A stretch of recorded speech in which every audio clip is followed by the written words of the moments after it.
बात हमें मोहित के चाचा ने बताई थी, जो कि एक सच्ची घटना है जो कि मोहित के साथ घटी थी। मोहित महज 19 साल का था। वो अपने दोस्तों के साथ घूमना, पार्टी करना बहुत पसंद किया करता था। ऐसे ही अपने दोस्तों के साथ महज खेल-खेल में उसके दोस्तों ने मोहित से बेट लगा ली कि तू उस कब्रिस्तान में जाकर शाम के समय वापस नहीं आ सकता बिना डरे। और मोहित काफ़ी बचपना ही था।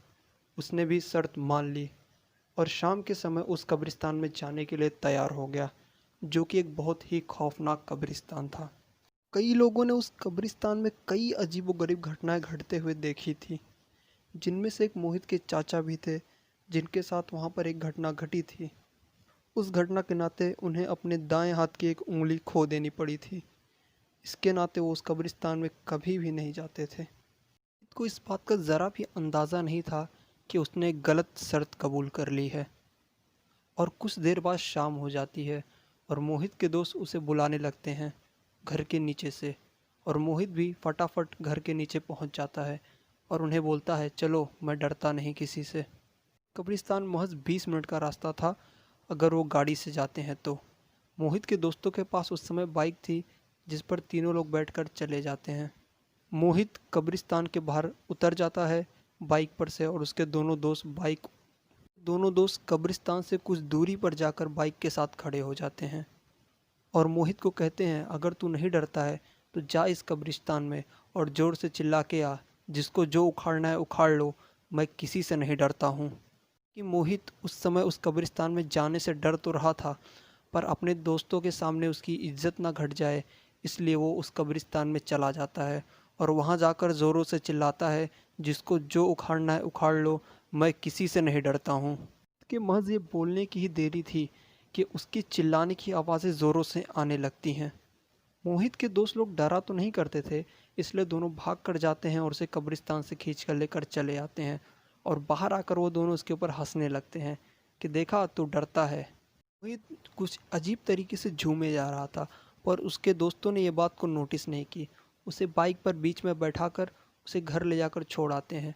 मोहित की माँ पूछती है कि मोहित को क्या हो गया है, तो उसके दोस्त लोग जवाब देते हैं कि आंटी, इसे शायद चक्कर आ रहे हैं।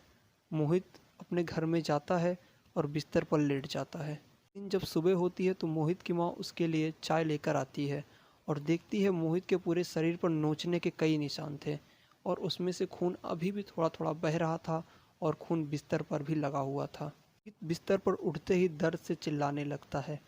उसकी माँ को लगता है कि शायद मोहित के दोस्तों ने उसे मारा है रात को, इसके नाते मोहित को इतनी चोटें लगी हैं। मोहित की माँ व्योमेश को गुस्से से फ़ोन कर देती है और व्योमेश उनको सारी बातें साफ साफ बता देता है कि आंटी, हम दोनों में बेट लगी थी और ऐसी ऐसी घटनाएं घटी हैं। कि माँ काफ़ी पढ़ी लिखी थी, इसलिए वो इन सब बातों पर विश्वास नहीं करती थी। पर मोहित के चाचा के साथ खुद ये घटना उसी कब्रिस्तान में घटी थी, जिसकी वजह से उन्हें अपनी उंगली खोनी पड़ी थी, तो उन्हें इन सब बातों पर विश्वास था। वो तुरंत जाकर एक मंदिर से पंडित को ले आते हैं। पंडित मोहित को देखते ही बता देता है कि क्या ज़रूरत थी तुम्हें उस कब्रिस्तान में जाकर उन लोगों को चुनौती देने की। हालांकि मोहित की माँ इन सब चीज़ों पर विश्वास नहीं किया करती थी, इसी के नाते वो इन सब चीज़ों को देखकर उसे अजीब सा लग रहा था।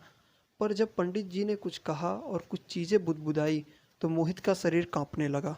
इसे देखकर पंडित जी को रोकने की कोशिश मोहित की माँ करने लगी, पर मोहित के चाचा ने कहा, ऐसा मत कीजिए बहन जी, देखिएगा मोहित शाम तक ठीक हो जाएगा।